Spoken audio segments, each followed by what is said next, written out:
افغانستان ته د ټرمپ سفر پنجاب پلوي سخت وارخطا کړل.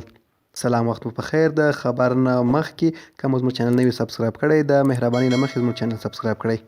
افغانستان ته د امریکا د متحده ایالاتو جمهور رئیس ډونالډ ټرمپ ناڅاپي لومړني سفر په افغانستان کې دننه او له هیواده بهر د پاکستان د ګټو ساتونکی سخت وارخطا کړی دی.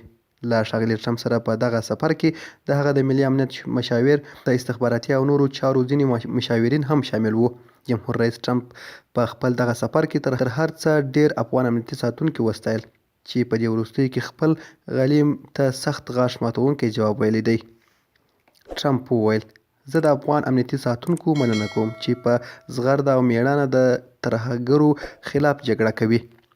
ولسمشر ټرمپ په افغانستان کې د امریکا له سفیر، هلته د میشتو امریکایي ځواکونو له قومندان، افغان ولسمشر ډاکټر اشرف غني او د دفاع وزیر اسدالله خالد سره وکتل. ولسمشر ټرمپ وویل چې د امریکا متحده ایالات به له وسلوالو طالبانو سره هیڅ ډول داسې معامله ونه کړي چې د افغان هیواد په زیان وي. ټرمپ وایي له طالبانو سره خبرې بیا پیل شوي او د غني د ادارې تر شا کلک ولاړ دی او هیڅکله به یې یوازې پرېنږدي. افغان وطن ته د ټرمپ سفر دا ښیي چې امریکا لا هم پر افغانستان ولاړه ده او دلته نه غواړي شوي پرمختګونه له طالبانو سره د احتمالي جوړجاړي په سبب زیانمن شي.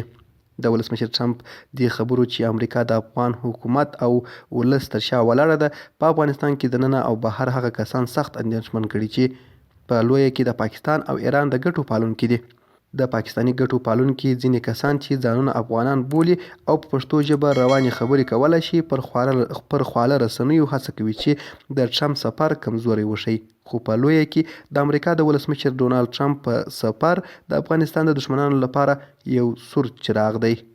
هغه کسان چې د افغانستان ګټې ورته مهمې دي، د ولسمشر ټرمپ سفر ته د یوه نیکپال په سترګه ګوري. ټرمپ له غني سره په خبرو کې ویلي چې هیواد به یې تر بشپړې کامیابۍ پورې له افغانانو سره ولاړ وي. دا ویره دي افغانان نه کوي چې ګواکې امریکا د نیمې لارې ملګرتیا کوي.